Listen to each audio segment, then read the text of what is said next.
Okay, students. So finally, like in our previous two lectures, we have understood nutrition, different types of nutrition, and then we started learning about autotrophism. और इसमें हम लोगों ने जो है photosynthesis के बारे में पढ़ा, जो की रॉ मटेरियल्स रिक्वायर्ड है फोटोसिंथेसिस में, उसके बारे में हम लोगों ने पढ़ा। और साथ ही साथ जो है ऑक्सीजन रिलीज होता है फोटोसिंथेसिस में, इसको टेस्ट करने के लिए भी हमने एक एक्टिविटी परफॉर्म की। Now we are going to move on and talk about what other किस तरह से जो है कार्बोहाइड्रेट के अलावा दूसरे फूड को कैसे सिंथेसाइज किया जाता है प्लांट्स में, उसके बारे में जो है अब हम पढ़ेंगे। लेकिन besides carbohydrates plants also need proteins. Okay, glucose और स्टार्च के अलावा जो है प्लांट्स को और किस चीज की जरूरत होती है? प्रोटीन्स की भी जरूरत होती है। नाउ प्रोटीन कैसे बनाएंगे? They make proteins from nitrogenous substances present in the soil. Nitrogen based जो सब्सटेंसेस मौजूद होते हैं सॉइल में, उससे बनाते हैं वो प्रोटीन। अब आपको ये तो पता है कि आपके एटमॉस्फेयर में नाइट्रोजन जो है वो खूब सारा है। ओके, 78% जो हमारे एटमॉस्फेयर का है हिस्सा वो नाइट्रोजन ही है। However, plants are not able to take in nitrogen in its gaseous form. Plants जो है वो इस नाइट्रोजन को जो है इसके गैस वाले फॉर्म में नहीं यूज कर सकते हैं। So how will they use it? They depend on a certain bacteria called rhizobium which live in the root nodules. ये जो प्लांट्स हैं वो किसके ऊपर डिपेंड करते हैं? राइजोबियम नाम के एक बैक्टीरिया पर डिपेंड करते हैं, जो कि इन रूट नोड्यूल्स में जो है रहते हैं। रूट के जड़ में देखते हैं गोल गोल टाइप का नोड्यूल बना हुआ है ना, इसमें ये बैक्टीरिया राइजोबियम जो है वो मौजूद होता है। ये सभी प्लांट के रूट में आपको ऐसा जो है नोड्यूल नहीं मिलेगा। जो लेग्यूमिनस प्लांट्स हैं, दलहन वाले जो प्लांट्स हैं, जैसे कि चना हो गया, मटर हो गया, बीन हो गया, उसके जड़ में आपको इस तरह के गोल गोल जो है ना नोड्यूल्स मिलेंगे। इन नोड्यूल्स में जो है क्या मौजूद है? राइजोबियम मौजूद है। Now these bacteria take up nitrogen directly from the air and convert it into water soluble nitrogenous substances. ये बैक्टीरिया जो है ये डायरेक्टली जो है एटमॉस्फेयर में जो नाइट्रोजन मौजूद होता है उसको ये जो है एब्जॉर्ब करते हैं और फिर जो है इसे ऐसे नाइट्रोजनस सब्सटेंसेस में कन्वर्ट करते हैं जो कि वाटर सॉल्यूबल हो, जो कि पानी में घुल सके। क्योंकि रूट हेयर जो है वो तो वाटर को ही एब्जॉर्ब करेगा ना, तो वाटर में जो घुला हुआ रहेगा कह सकते हैं सब्सटेंस, उसी को वो साथ साथ ले पाएगा। जैसे आप शरबत पीते हैं तो आप पीते तो पानी है ना, चीनी तो उसमें घुला हुआ है और आपके मुंह में चला गया है कि नहीं? तो सेम केस है यहाँ पर भी कह सकते हैं। Anyways, plants basically take these nitrogenous substances to make proteins and grow. Plants जो है वो इन नाइट्रोजनस सब्सटेंसेस को एब्जॉर्ब करते हैं अपने ग्रोथ के लिए, प्रोटीन बनाने के लिए और ग्रोथ के लिए। Now the process by which nitrogen from the air is converted by certain bacteria into water soluble nitrogenous substances in the soil is called nitrogen fixation. तो वो प्रोसेस जिसके द्वारा हवा में मौजूद नाइट्रोजन जो है उसको सर्टेन बैक्टीरिया के द्वारा वाटर सॉल्युबल नाइट्रोजन सब्सटेंसेस में बदला जाता है, इस प्रोसेस को कहते हैं हम नाइट्रोजन फिक्सेशन। अब जब ये लेग्यूमिनस प्लांट्स जो है वो मरते हैं और सड़गल जाते हैं, तो जो नाइट्रोजनस सब्सटेंसेस उसमें मौजूद होते हैं वो जो है फिर सॉइल के साथ मिल जाते हैं। ओके, अब दूसरा जो कोई प्लांट वहां पर उगेगा तो वो क्या करेगा? तो वो सॉइल से जो है फिर उसी नाइट्रोजनस सब्सटेंस को जो है एब्जॉर्ब करके फिर नया नाइट्रोजन तैयार कर देगा। Okay, so after growing like crop such as wheat और राइस, है ना, गेहूं चावल वगैरह उगाने के बाद नॉर्मली किसान क्या करते हैं? तो वो जो है कुछ लेग्यूमिनस क्रॉप्स भी जो है वो उगाते हैं ताकि सॉइल में जो है नाइट्रोजनस सब्सटेंसेस की मात्रा जो है वो बनी रहे और सॉइल जो है वो फर्टाइल रहे। This process is also known as crop rotation. इस प्रोसेस को जो है क्रॉप रोटेशन भी कहते हैं। Now plants also get nitrogen from the chemical fertilizers that farmers add to the soil. Plants को जो है नाइट्रोजन जो है कुछ केमिकल फर्टिलाइजर से भी मिलता है, जैसे कि यूरिया वगैरह सुनते होंगे ना गांव घर में, तो वो भी क्या है? वो वही नाइट्रोजन प्रोवाइड करने वाला ही जो है फर्टिलाइजर है। तो चलिए हम लोगों ने ये जान लिया कि कार्बोहाइड्रेट के अलावा दूसरे न्यूट्रिएंट्स प्लांट्स कैसे तैयार करते हैं खुद से। अब हम लोग जो है हेटेरोट्रॉफिक न्यूट्रिशन जो है प्लांट्स में, उसके बारे में हम लोग जो है पढ़ेंगे। हेटेरोट्रॉफिक समझते ही है ना, जहां पर कि प्लांट जो ऑर्गेनिज्म जो है वो दूसरे किसी ऑर्गेनिज्म से अपना न्यूट्रिशन जो है वो ऑब्टेन करता है। तो एनिमल्स की तरह ही कुछ प्लांट्स जो होते हैं वो भी हेटेरोट्रॉफ होते हैं और वो दूसरे प्लांट्स या फिर एनिमल्स पर जो है अपने न्यूट्रिएंट रिक्वायरमेंट के लिए डिपेंड करते हैं। तो उनके मोड ऑफ न्यूट्रिशन के बेसिस पर हेटेरोट्रॉफिक प्लांट्स जो हैं इनको 3 ग्रुप में बांटा गया है। Now we will talk about this. Before that let's try if we have an animation available for this.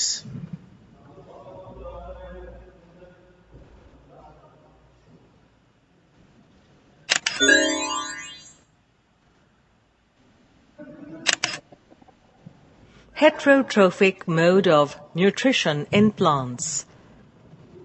We know that green plants have chlorophyll, but there are some plants which do not have chlorophyll, so they cannot synthesize their food. Now you will wonder how these plants survive. We know that heterotrophs, namely humans and animals, depend on the plants for their food. Similarly, plants without chlorophyll also depend on food produced by other plants. This is called heterotrophic mode of nutrition in plants. For example, Cascata plant, also called Amar Bel. Since this plant does not have chlorophyll, it climbs onto another plant and takes the ready-made food from it. The plant on which it climbs is called the host. So we can say that organisms whose essential nutrients are deprived by another organism, such a parasite, is called a host. Since So basically हमने क्या देखा कि heterotrophic mode of nutrition में एक जो relation होता है that is relation between host and parasite, जहां पर जिस ऑर्गेनिज्म से न्यूट्रिशन लेता है वो कहलाता है होस्ट और जो न्यूट्रिशन लेता है वो कहलाएगा parasite. this plant deprives the host of its valuable nutrients, it is called a parasite. The organism that obtains nutrients from another organism by depriving it from its essential nutrients is called a parasite. Although animals and humans depend on plants for their food, they are not parasites. This is because they do not deprive the plants of their essential nutrients. However, mosquitoes, bedbugs, lice and leeches are parasites because they suck human blood and depend on them for their food. Some green plants like Drosera, Venus flytrap, etc. are unable to obtain all the nutrients required to prepare their food from the soil or their surroundings. In such cases, the plants develop features which help them survive. They can trap insect and digest them. Plants that trap and feed on insects are called insectivorous plants. For example, pitcher plant. Let us study the parts of this plant. The leaf of this plant is modified in the shape of a pitcher. The apex of the leaf forms the lid. The function of the lid is to open and close the mouth of the pitcher. Inside the pitcher, there are hair that are directed downwards. Now let's see how this plant traps insect. When an insect lands on the pitcher, its lid closes. Thus, the insect gets trapped and entangled in the hair. The pitcher plant digests the trapped insect by secreting digestive juices. Thus, insectivorous plants are partial heterotrophs. These plants, also called insect-eating plants, grow in soil containing less nutrients, so they feed on animals like insects to fulfill their nutrient requirement. Well, this video gave you complete overview of heterotrophic nutrition in plants. अब चलिए हम लोग जो है दो को इसने cover किया था, एक को जो है इसमें नहीं कवर किया गया था, दैट वाज सेप्रोट्रॉफिक न्यूट्रिशन। चलिए उसके बारे में हम लोग बाद में देखेंगे। तो बेसिकली हेटेरोट्रॉफिक प्लांट्स जो है इनके 3 टाइप हैं। पैरासिटिक प्लांट्स, जो कि हम लोगों ने पैरासिटिक प्लांट्स अमरबेल का हमने देखा ही था। इंसेक्टिवोरस प्लांट्स जैसे कि वीनस फ्लाई ट्रैप का हमने देखा था एग्जांपल, और इसके अलावा symbiotic plants. So first let's talk about parasitic plants. Parasitic plants are those that depend on other plants for food and water. Parasitic plants वो होते हैं जो कि दूसरे प्लांट पर जो है अपने फूड और वाटर के रिक्वायरमेंट के लिए डिपेंड करते हैं.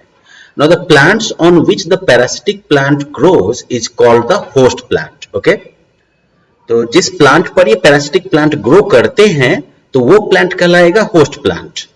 ओके, और जो उसके ऊपर लटका हुआ है वो कहलाएगा parasitic plants. Now, parasitic plants have specialized roots that penetrate into the body of the host plant and absorb nutrients and water from it.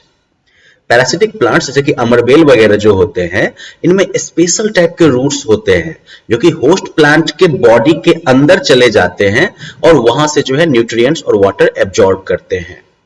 A parasitic plant harms the host plant by slowing down its growth or by causing heavy damage to it, but it rarely kills its host. एक parasitic plant जो है वो host plant को जो है seriously जो है नुकसान पहुंचा सकता है ना, उसके growth को slow करके या इसको damage करके, लेकिन ऐसा rarely ही होगा कि वो host plant को मारेगा, क्योंकि host plant को अगर मार देगा तो parasite खुद भी मर जाएगा ना. इसलिए तो जैसे कि अमरबेल या इसको कैस्केटा जो कहते हैं या फिर मिसलटो. ओके, मिसलटो कैस्केटा, तो ये सारे जो हैं एग्जाम्पल हैं इसके, क्योंकि इनके पास जो है क्लोरोफिल नहीं होता तो ये अपना फूड खुद से बना नहीं सकते, तो इसलिए ये जो है टोटली जो है होस्ट प्लांट पर अपने फूड और वाटर के रिक्वायरमेंट के लिए डिपेंड करते हैं. तो इस तरह के पैरासिटिक प्लांट्स कैस्केटा जो है इन्हें टोटल पैरासाइट कहते हैं. मिसलटो थोड़ा डिफरेंट है. मिसलटो भी जो है पैरासिटिक प्लांट ही है कैस्केटा की तरह, लेकिन ये टोटल पैरासाइट नहीं है. ये जो है मैंगो, टीक, इन सब पर उगता है. ठीक है ना, देख रहे हैं आम के पेड़ पर, पुराने जो आम के पेड़ होंगे उसके ऊपर भी आप मिसलटो को देख सकते हैं, है ना. अपने यहाँ उसको बांझी भी कहते हैं लोग, ठीक है ना, लोकल लैंग्वेज में. तो इसमें जो है क्लोरोफिल होता है और ये कुछ अपना खाना बना सकता है, लेकिन वाटर और दूसरे कुछ न्यूट्रिएंट्स के लिए जो है ये होस्ट प्लांट पर डिपेंड करता है. तो इस तरह के जो होते हैं पैरासिटिक प्लांट्स ये कहलाते हैं पार्शियल पैरासाइट्स. तो कैस्केटा जो है ये आपका हो गया टोटल पैरासाइट और मिसलटो जो हो गया ये हो गया पार्शियल पैरासाइट. अब इसके बाद जो है इंसेक्टिवोरस प्लांट्स. इंसेक्टिवोरस प्लांट्स जो होते हैं उनमें क्या होता है, तो उनके पास जो है क्लोरोफिल होता है उनके लीव्स में. ओके, और वो भी जो है अपना खाना जो है फोटोसिंथेसिस के थ्रू बनाते हैं. But as they grow in soil that contains very little nitrogen, they try to obtain it by consuming insects and even small animals such as frogs and rats. अब बात समझे कि ये फोटोसिंथेसिस के through जो है अपना कार्बोहाइड्रेट तो बनाते हैं, लेकिन जिस सॉइल में वो पैदा होते हैं वहां पर बहुत कम नाइट्रोजन मौजूद होता है. तो नाइट्रोजन से ही ना वो प्रोटीन सिंथेसाइज करेंगे, तभी वो ग्रो कर सकेंगे. तो इस नाइट्रोजन की कमी को पूरा करने के लिए वो क्या करते हैं, तो वो इंसेक्ट्स या फिर छोटे छोटे एनिमल्स वगैरह सबको भी जो है वो खा जाते हैं. जैसे कि पिचर प्लांट हुआ, ब्लैडर वर्ट हुआ, वीनस फ्लाई ट्रैप हुआ, सनड्यू हो गया, ये सारे जो है इंसेक्टिवोरस प्लांट्स के जो है एग्जाम्पल्स हैं.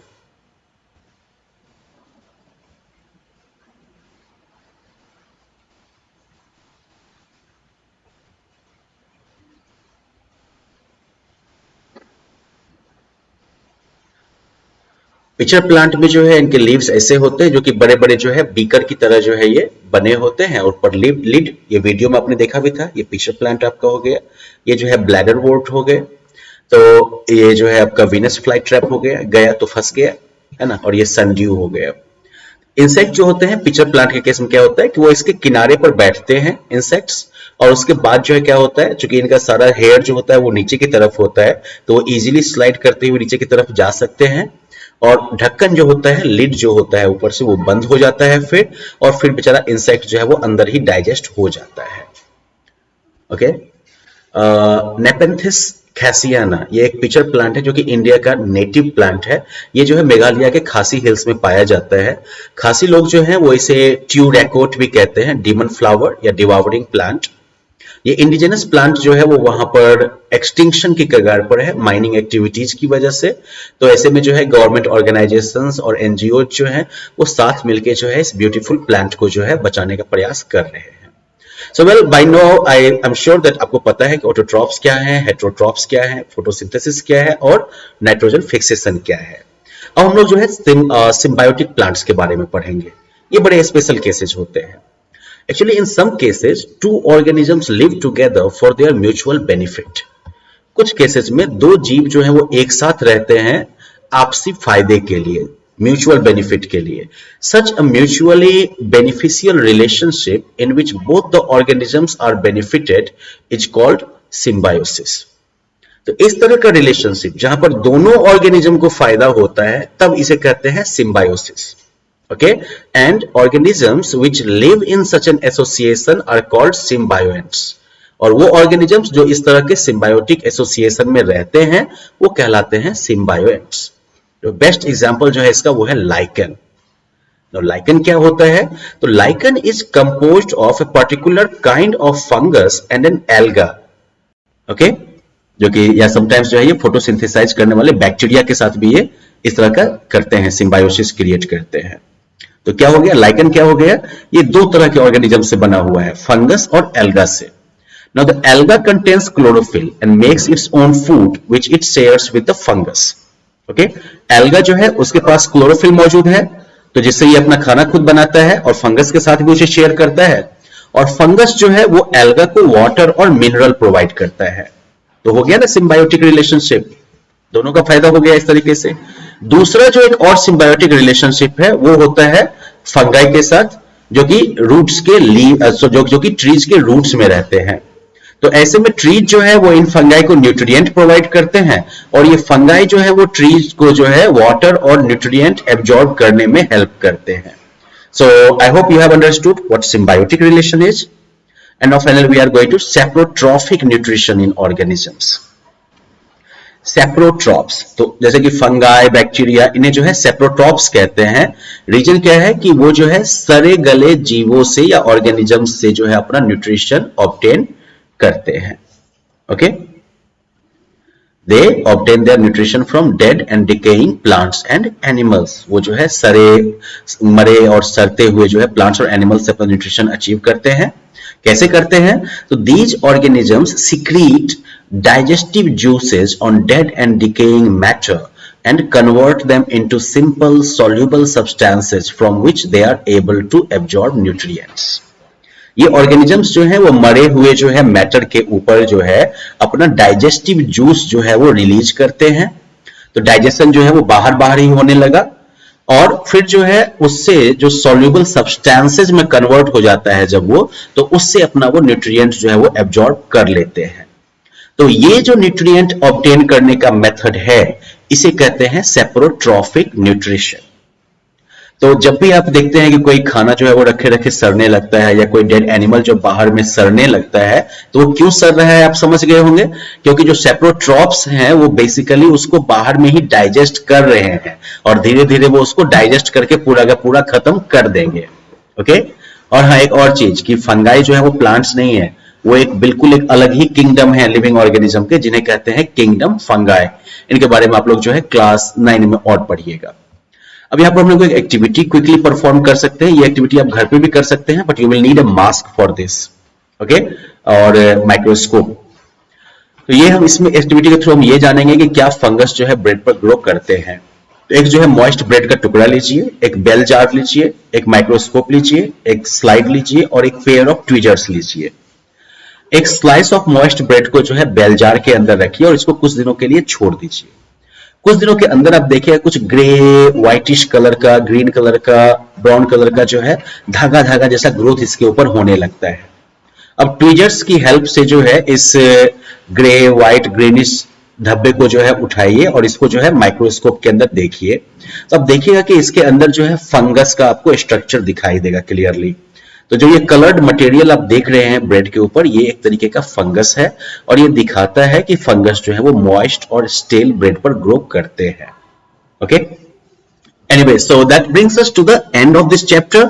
हमने इस चैप्टर में क्या क्या देखा? तो हमने जो है न्यूट्रिशन इन प्लांट्स देखा, जहां पर हमने देखा कि 3 तरह का न्यूट्रिशन है, autotrophic, heterotrophic and saprotrophic. Autotrophic जहां पर कि carbon dioxide, waters and minerals, sunlight और क्लोरोफिल की हेल्प से जो है फूड तैयार होता है. हेटेरोट्रॉफिक जहां पर कि हमने देखा कि पैरासिटिक प्लांट टाइप्स जो होते हैं वो दूसरे ऑर्गेनिजम से अपना न्यूट्रिशन लेते हैं. इंसेक्टिवोरस जो होते हैं वो जो है क्या करते हैं, तो वो फोटोसिंथेसिस तो करते हैं लेकिन दूसरे न्यूट्रिएंट्स की कमी को पूरा करने के लिए वो दूसरे जीवों को खा जाते हैं सीधा. और फिर हमने सिम्बायोटिक प्लांट टाइप देखा, जहां पर कि फोटोसिंथेसिस करने वाले प्लांट्स जो होते हैं वो फंगाई वगैरह के साथ जो है सिम्बायोसिस करते हैं, जहां पर एक से उन्हें जो है वाटर और एक जो है वो वाटर और मिनरल्स एब्जॉर्ब करके देगा, तो दूसरा जो है वो फोटोसिंथेसिस करके जो है न्यूट्रिएंट्स क्रिएट करेगा। और फिर सेप्रोट्रॉफिक, जहां पर कि देखा हमने कुछ ऑर्गेनिज्म जो है वो दूसरे डेड मटेरियल्स को सड़ा गला कर जो है उससे अपना न्यूट्रिशन अचीव करते हैं। So that brings us to the end of this chapter and I hope that you have understood this chapter completely. Now you can try answering these questions, okay? और इसके साथ आप जो है अपने नॉलेज लेवल को चेक कर सकते हैं, okay? Thank you.